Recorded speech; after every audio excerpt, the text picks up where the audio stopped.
આ હા એક નવો જોક્સ કહું હે ઓય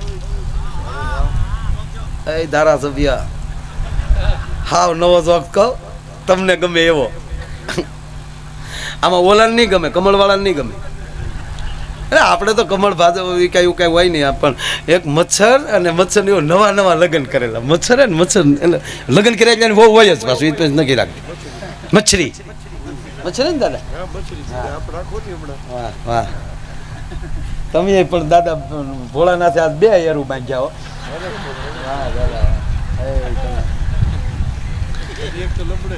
હા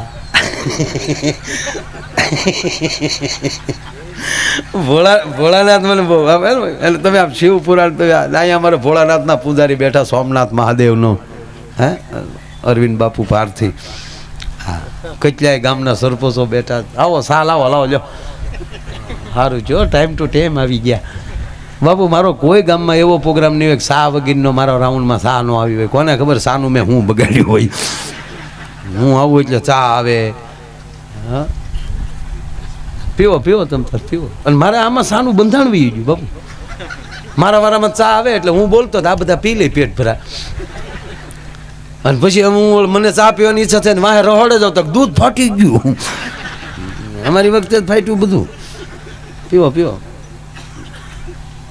મહાદેવ પીજો એક ભોળાનાથની વાત કહું ત્યાં ચા પીવાય છે કહો મહાવીર બાપુ આ પણ આજ અમે ટેજ ઉપર મહાવીર બાપુ ને નિરંજન દાદા ને કેટલા વર્ષે ભેગા છે એ ભાઈ દાદા કેટલા વર્ષ થાય છે છેલ્લે અમદાવાદ ભેગા છે આ પ્રોગ્રામમાં આમ ભેગા થઈ પણ કારણ કે એ ક્યારે અવડા હાથી કોણ બાંધે પીવો પીવો પીવો તમે પીવો મારી ઉપર થોડીક રેડતા જાય છે નથી હુરધન માથે સિંદૂર ચડાવતા એમ થોડીક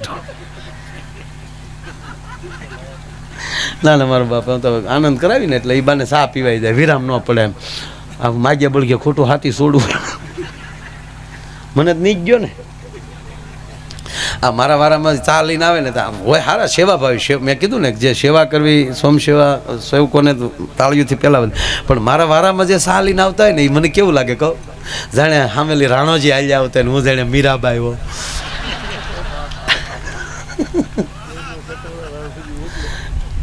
ઝરના કટોરા રાણોજી મો બાયું ગાયું આવું ગામડા એમાં બહેનોની ઘણી સંખ્યા છે આજ એમાં બાયું વાતો કરે ને બહુ મજા આવે તમારા ભાઈમાં જાજી બુદ્ધિ નહીં હા ઘરનો વ્યવહાર હું જ કરું એ વાતે આવે છે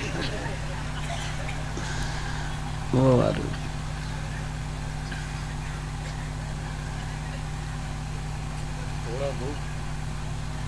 ભોળોનાથ જેવું કોઈ ભોળું નહીં હો તમે સાંભળી લો જેટલા મહાન રાક્ષસો થયા ને એને વરદાન તો ભોળાનાથે જ આપ્યા પછી શુંભ નિશુંભ હોય હિસાસુર મહિષાસુર ચંડ મૂંડ વરદાન આપે ભોળોનાથ ને ખોબો પડે માં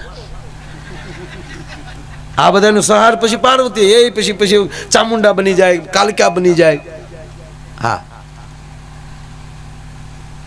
કારણ કે હાવ ભોળોનાથ જેને આવ્યો નથી વરદાન દીધું એટલે જ કૈલાસમાં રહી ને અમે નિરુદાદા હાથ દી કૈલાસમાં એકારે રહ્યા યમદ્વારમાં દાદાને માથું દુખે ખોળામાં લઈને મને એ સેવા બહુ મળી કાં દાદા પાછા એમાં ફ્રે થઈ જાય તો રાતે 1 વાગે પાછું હાર્મોનિયમ ખોલવાનું ડાયરેક્ટ કૈલાસ ને હામો જ કૈલાસ આમ અને જે ભજન કર્યા છે માણા ગુજરી જાય પછી લખે કૈલાસવાસી છે અમે એમના ન્યાલી જઈને વી આવ્યા અમારી વાહ મહેરબાની કરીને કોઈ કૈલાસવાસી ન લખતા અમે કૈલાસી ઓલરેડી જઈ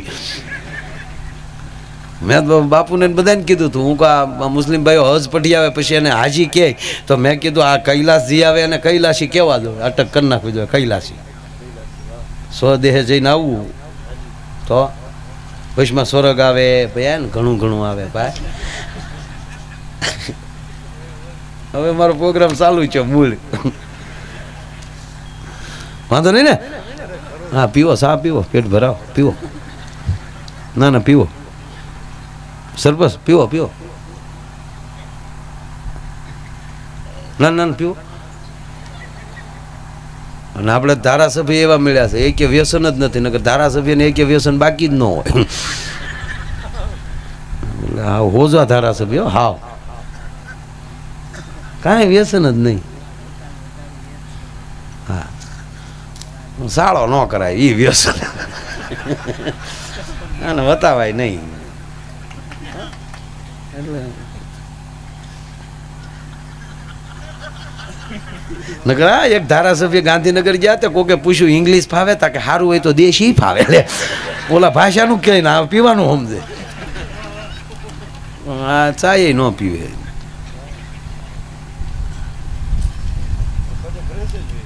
અને એ 24 કલાક ફ્રેશ, લંબાઈ એટલી. આપણે એને રહેવા તો આમ કરવું પડે, ક્યાં હતા તમે ત્યાં? આપણે ક્યાં, હું અહીંયા જ હતો. હજી હાઈટ પકડો વધારે. હા, તમારી હાઈટ દિલ્હીની બહાર જ આવી જોઈએ સાહેબ, બરાબર? ખૂબ ખૂબ સારું. તમે હું આ સાની વાટે છો, મારે ભોળાનાથની વાત કરીને પૂરું કરવું છું. પણ ઓલો ઓલો જોક્સ કીધો, પણ એ જોક્સ કહે ને તો આપણે સા પીવાવાળાને નાખોરા મારી સા પાછી આવશે આમ ટન મારી, એટલે હું એનો સાળો નથી કરતો.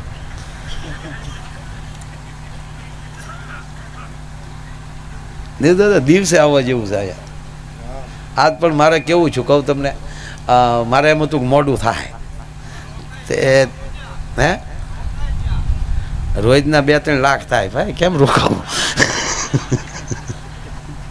ના ના, એક દી આવીને રોકાય. હું આવું તેથી કોઈ ન કહે, ત્યારે એમ કે હા સારું છે આવ્યા તો એમ કે પાછા વૈયા જાય. એને ખબર છે રોકાવાનું નથી, તો રોકાય જ જાઓ. અમારા જીવા બાબા હતા ને, મહેમાન રોકાય નહીં, બળ કરીને પરાયણે બસ સ્ટેન્ડે વહી આવે ને, તે બસ આવે ને તો મહેમાન એમ કે ને ઠીક લ્યો આવજો, અમે આવશું, ઓલી વહી જાય તારી માં. કીધે તો તાણ કરતું હતું ને, અહીંયા વળી પાછું કે ઊભું રહેજો આવજો. ઓલા બાપુ ક્યાંય વહી ગયા? ઓલા બાપુ હતા છોટે છોટે નીકળી જા, નિર્દોષ, મજા આવે. એટલે ઓલો ઝીણો જોક કહું તમને, બધાને નહીં સમજાયો ભાઈ. હા, અને આપણે મેં તો કોઈ દી દાદા એવું તો કીધું જ નહીં, આ સમજાણું હોય તો તાળીઓથી વધાવો, કોઈ કહેવાનું જ નહીં. હા, વધાવો હોય. આપણે હાટું થોડા સાંભળવા હોય. હું પ્રોગ્રામ કે કોઈ ગામ હાટું ન કરતો, હું સાંભળું, મને મજા આવે. કે એકલા બોલીએ તો ગાંડા કરાય, એટલે અહીંયા બોલીએ તો હું સાંભળું ને, માનસિક રીતે હું સામાવ્યો જાઉં છું. પછી બોલે જેને બોલવું હોય. અને હું હંમેશા તમને સાંભળો ને, કોઈ દી ખરાબ નહીં બોલો. એટલે જ ગામડામાં કોઈક બાતતા હોય તને કહેતા હા ભેળતો ખરો, હા ભેળતો ખરો. હું કામ કે કારણ કે કોઈનું સાંભળતો જ ન હોય. હા, અને મહારાજા અમરીશ ઉપર જેથી ભગવાન પ્રસન્ન થયા અને કીધું ભગવાને માગ અમરીશ, ત્યારે કીધું પ્રભુ 2 કાનથી તમારા ગુણગાન બરોબર મને સંભળાતા નથી, મને 1000 કાન આપો જેથી કરીને તમારા ગુણગાન સાંભળ્યા કરું. જે બીજાને સાંભળે એ આ ભક્તિનો પહેલો જ વિષય છે શ્રવણ. 9 ભક્તિ છે, 9 પ્રકાર છે ભક્તિના, એમાં કાંઈ ન કરતો નહીં, મને સાંભળતો જ હોય એ પહેલા પ્રકારની ભક્તિ. કોકને સાંભળ્યા જ કરતો હોય ને તોય ભગવાન એની બાજુ આટા મારતો હોય. બીજું છે કીર્તન, બીજું છે એ કીર્તન છે, કાંઈ નહીં, ખાલી ગાતો જ હોય હાલતા. નરસિંહ મહેતા ગાયા જ કરી, મને ખબર નથી સંજ્યા પૂજા કરતા હોય છે, મારો રામ જાણે. દામો કુંડે નાવા જતા, એમ કે નાતા તો હોય છે, બાકી આપણા ગામડામાં ભક્તો સાહેબ નાયા નથી. સોમાહા નવરાવતા ડોહા. હે આપણે ભણવા જતા તો હું શાળામાં નાઈને ભણવા જતા, ના અરે ના ટીલડીઓ થઈ જાય.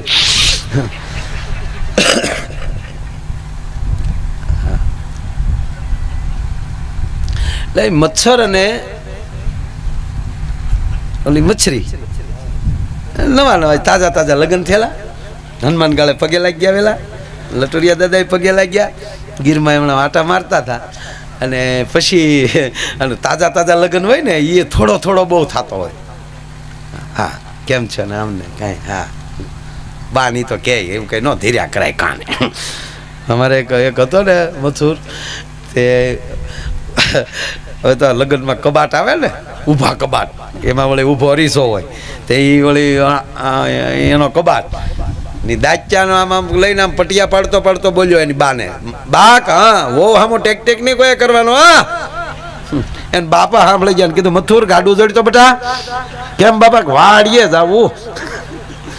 વાડીએ લઈ જઈને બાપ ગમાણીમાં સોટી ગયો, 3 પરોણા નાખ્યા. હા બાપા વો હામો ટેક બેટા. ઉગડ ઘરે વયો જા, કાંઈ કામ નહોતું, એટલો જ પ્રોગ્રામ હતો. ઓલો ઘેરે જઈને સીધો રૂમમાં જઈને એની વહુને કીધો, જો ગાંડી માવતર જ ને માવતર, ચાર ધામની જાત્રા ન થાય તો હાલે, જો માવતરની પ્રદક્ષિણા કરી લો તો પૃથ્વીની પ્રદક્ષિણા કરાય.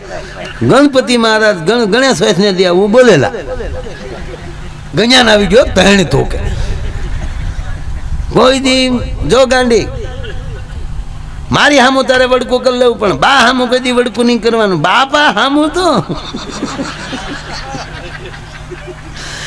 એમાંલી વળી પાછા 5-7 વર્ષ વહી ગયા અને પાછો આફલા હામો આવ્યો, આમ દાચ્યો ગયો, બા હા બેટા વો હામું તો બોલ્યો. તાર બાપા કીધું હા બેટા નહીં બાપા, તો ખાલી હું ઢોંગ કરતો.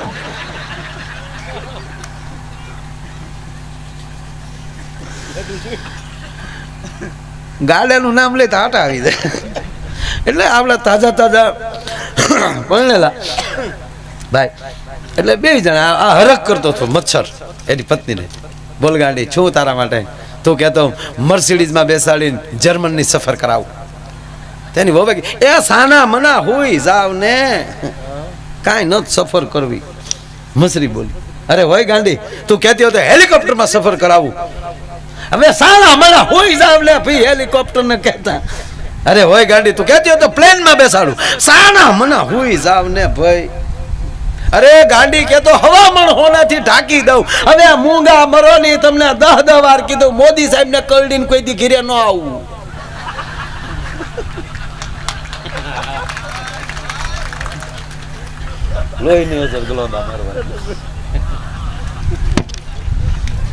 તમે જેનું લોહી સુશ્યું ને ઈ બોલો છો તમે. મોટા માણસ નો કરડાય કોઈ દી, પછી તમને મોટા મોટા જ વિચાર આવે. હા, જીવનમાં ભાવ ભક્તિ અને છેલ્લે વાત આ ભોળાનાથની, કારણ કે આજ ભગવાન શિવને ત્યાં ગણપતિ પધાર્યા હતા થોડા વહેલા, પણ આજ મહાદેવે એને પ્રગટ કર્યા હતા આ ગણેશ ચોથના દિવસે.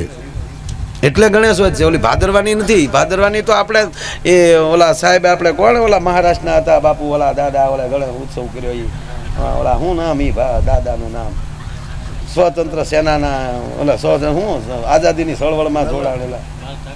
ના ઠાકરે તો કાયલ તું ભાઈ, લાલા લજપતરાય.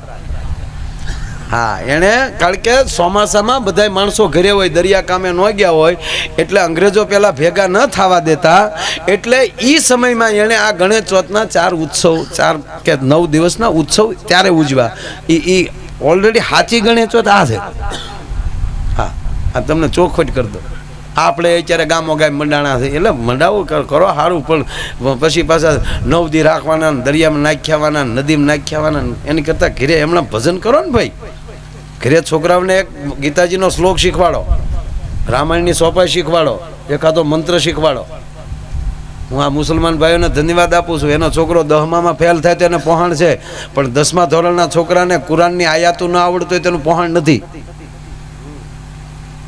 અને આપણે કોને ગીતાનો શ્લોક શીખવાડ્યો? એ તો સારું છું, પાંડુરંગ દાદા લાવ્યા વચુતમ ચુતમ દેવમ, એ વળી ગામડે ચાલુ થયું હતું. હા, સ્વાધ્યાય એટલે વળી મોટો પહાડ કહેવાય કે ગામડા સુધી ગીતાના શ્લોક પહોંચ્યા. તો એ વળી પાછા શું કરતા, એને આપણે રામ રામ કહેતા કે જય ભગવાન. આવું કરી નાખે ને એ ખોટું. હા, શિવને માનતા અમુક સંપ્રદાય શિવને ન માનતો, એ વળી શિવ શબ્દ કપડા શિવડાવા એવું ન બોલે, કપડા ઘડાવા દેવા, શિવ શબ્દ ન આવે. લે મારા દીકરા ખોટી ના હાવ. હા, રેકોર્ડિંગ થાય છે આ બધું, કે હું ખોટો નથી, પણ મહાદેવ જેવો કોઈ દેવ નથી સાહેબ.